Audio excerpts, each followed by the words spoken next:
আসসালামু আলাইকুম। Jahangir's online school Facebook page এবং ইউটিউব চ্যানেলের পক্ষ থেকে আপনাদেরকে জানাই স্বাগতম। যারা চট্টগ্রাম, ঢাকা বিভাগের প্রাইমারি তি- তৃতীয় ভাগে উত্তীর্ণ হয়েছেন, তাদের জন্য প্রাইমারি ভাইবা বোর্ডে অবশ্যই জিজ্ঞাসা করা হবে এমন কিছু প্রশ্ন নিয়ে সাজানো হয়েছে আজকের এই দ্বিতীয় পর্ব। প্রথম পর্বটি যারা দেখেননি তারা অবশ্যই প্রথম পর্বটি দেখে নেবেন এবং এখন দ্বিতীয় পর্বটি সম্পূর্ণ দেখুন।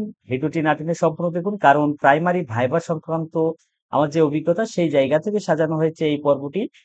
এই ভিডিওটি সম্পূর্ণ দেখলে প্রাইমারি ভাইভাতে যে ধরনের কমন কিছু প্রশ্ন করা হয় সেই প্রশ্নগুলো সম্পর্কে জানতে পারবেন, যার ফলে আপনার প্রাইমারি ভাইভাটা হয়ে যাবে অনেক সহজ। আর অর্জন করতে পারবেন ভাইবা বোর্ডের সর্বোচ্চ নাম্বারটি।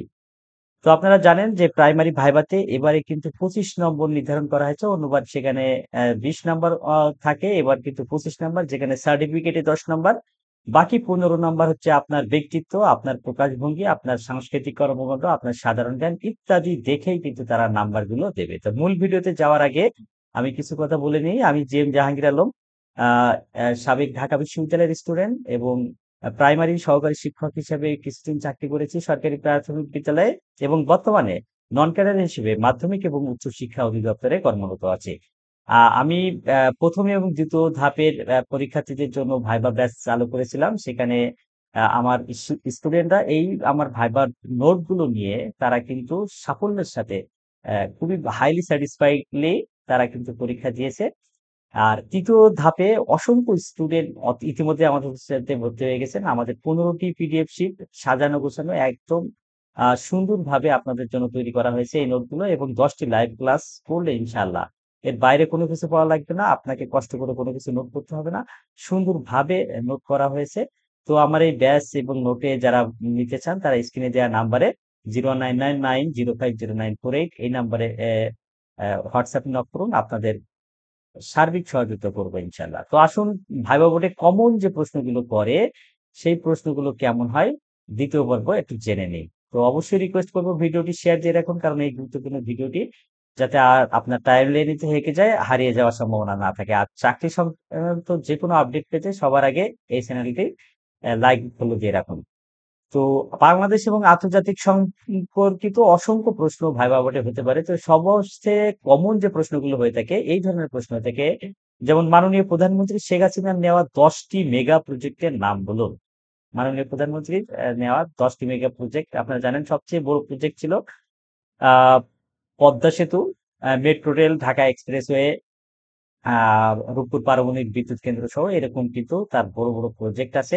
আমি এই ভিডিওতে উত্তর বলা সম্ভব হবে না, কারণ ভিডিওটি অনেক লম্বা হয়ে যাবে। আমাদের ব্যাচে যারা থাকবে এই সবগুলো সুন্দরভাবে পুঙ্খানুপুঙ্খ ভাবে উত্তর সহ তারা কিন্তু পেয়ে যাবে।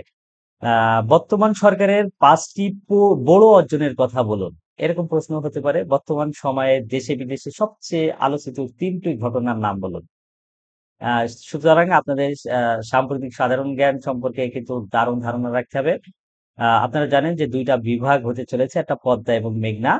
পদ্মা বিভাগে কয়টি জেলা এবং কি কি, এরকম প্রশ্ন কিন্তু হতে পারে, যেহেতু আহ, এটা কিন্তু নতুন। মেঘনা বিভাগে কয়টি জেলা এবং কি কি, দেশে বিভাগের সংখ্যা কতটি, এখন খুবই আলোচিত এসডিজি কি, এসডিজি কতটি, এসডিজির লক্ষ্য কি, এসডিজির মেয়াদ কাল কত, সাস্টেইনেবল ডেভেলপমেন্ট গোল বা টেকসই উন্নয়ন বলতে কি বুঝুন, এই ধরনের প্রশ্ন কিন্তু অবশ্যই হতে পারে। নোবেল পুরস্কার কার নামে দেয়া হয়, এবছর অর্থনীতিতে কে নোবেল পেয়েছেন, এ ধরনের খুবই কমন প্রশ্ন আমরা প্রাইমারি সহ যে কোনো ভাইবা বোর্ডে দেখি। এখন আসি যে যে কোনো ভাইবাতে দেখা যায় যে ডিপার্টমেন্ট সংক্রান্ত কিছু প্রশ্ন হয়ে থাকে। সো আপনি প্রাথমিক ও গণশিক্ষা মন্ত্রণালয়ের অধীনে চাকরি করবেন, প্রাথমিক শিক্ষা সম্পর্কিত কিছু প্রশ্ন অবশ্যই আপনাকে জিজ্ঞাসা করা হতে পারে। যেমন আপনাকে প্রশ্ন করতে পারে প্রাথমিক শিক্ষকদের দীর্ঘমেয়াদী ট্রেনিং এর নাম কি। আগে এক সময় যে ট্রেনিং করা হতো সিএনএড, এখন বর্তমানে যে ট্রেনিংটা করানো হচ্ছে দীর্ঘমেয়াদী, সেটার নাম হচ্ছে DPEd, diploma in primary education. প্রাথমিক শিক্ষার বিভাগীয় প্রধানকে, কত সালে প্রাথমিক বিদ্যালয় জাতীয়করণ শুরু হয়। এ ধরনের প্রশ্ন কিন্তু খুবই কমন। আপনার অনার্সে প্রতিটি বিষয় প্রাইমারি শিক্ষক হিসেবে কিভাবে কাজে লাগাবেন। তো এই দেখেন এই প্রশ্নটা কিন্তু খুবই কমন প্রশ্ন। ধরেন আপনি পড়েছেন অ্যাকাউন্টিং এ, এখন আপনাকে প্রশ্ন করা হবে যে আপনি তো অ্যাকাউন্টিং এ পড়াশোনা করেছেন, তো আপনার এই পঠিত বিষয় প্রাইমারি শিক্ষার্থীদের জন্য কিভাবে কাজে লাগাবেন। সো এই প্রশ্নগুলোর উত্তর যদি আপনি আগে থেকে ঠিকঠাক মতো করে না যান, যেন তেন উত্তর দিলে কিন্তু আপনার নাম্বার তো কমবে। এমনকি আপনার সেই উত্তরের মধ্যে যদি শিক্ষার প্রতি বিতৃষ্ণা থাকে বা আপনি রিলেট না করতে পারেন, আপনাকে ভাইবা হতে এমন কম নাম্বার পেয়ে যেতে পারেন যে আপনার চাকরিটাই দুঃস্বপ্ন হয়ে যেতে পারে।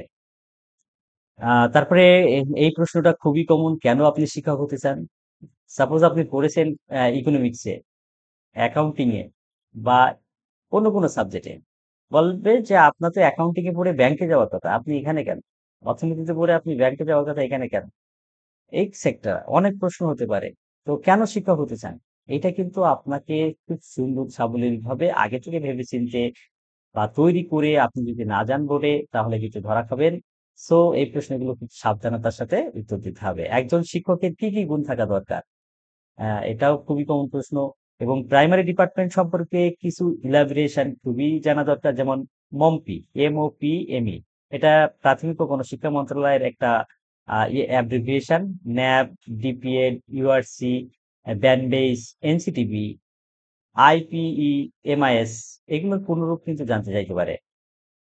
প্রশ্ন হবে এরকম যে আপনার লিখিত পরীক্ষা কেমন হয়েছে, কত নম্বর পাওয়ার আশা করছে?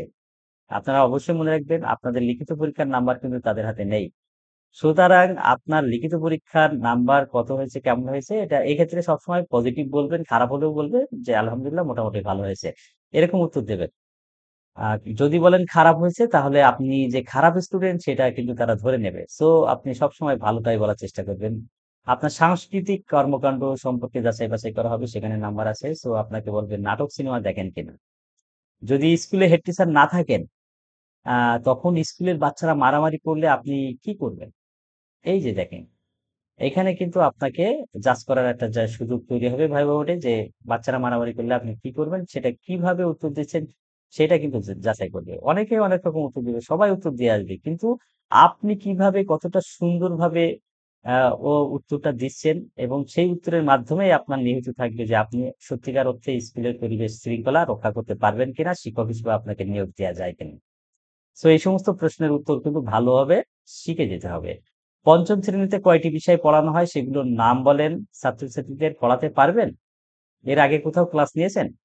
যদি আপনার অভিজ্ঞতা থাকে তাহলে সেটা উল্লেখ করলে আপনার জন্য একটা পজিটিভ দিক। আর অভিজ্ঞতা না থাকলেও আগে কখনো পড়িয়েছেন, ক্লাস নিয়েছেন, সেক্ষেত্রে হয়তো স্কুলে না পড়িয়ে থাকলেও কোচিং এ তো পড়িয়ে থাকেন, বা প্রাইভেট পড়িয়ে থাকেন, অবশ্যই পজিটিভ ভাবে বলবেন। তো আপনাদের আরো কিছু বিষয়ে আহ, বলার আছে, যে কি ধরনের মৌলিক প্রশ্ন হয়। তো আমার ভাইবা নোট সম্পর্কে একটু রিভিউ দিয়েই আমি বাকি প্রশ্নগুলো আপনাদের সাথে উপস্থাপন করব। ধৈর্য ধরে আমার সাথে থাকুন। তো আমাদের যে ভাইবা নোটটা সেটা যেভাবে সাজানো হয়েছে, যেখানে কিন্তু 1947 থেকে 1975 সাল পর্যন্ত যাবতীয় গুরুত্বপূর্ণ ঘটনা এবং প্রশ্ন উত্তরের উত্তর সাজানো হয়েছে, যেটা ভাইবা বোর্ডে জিজ্ঞাসিত সকল প্রশ্নের উত্তর আপনাকে কাভার করবে।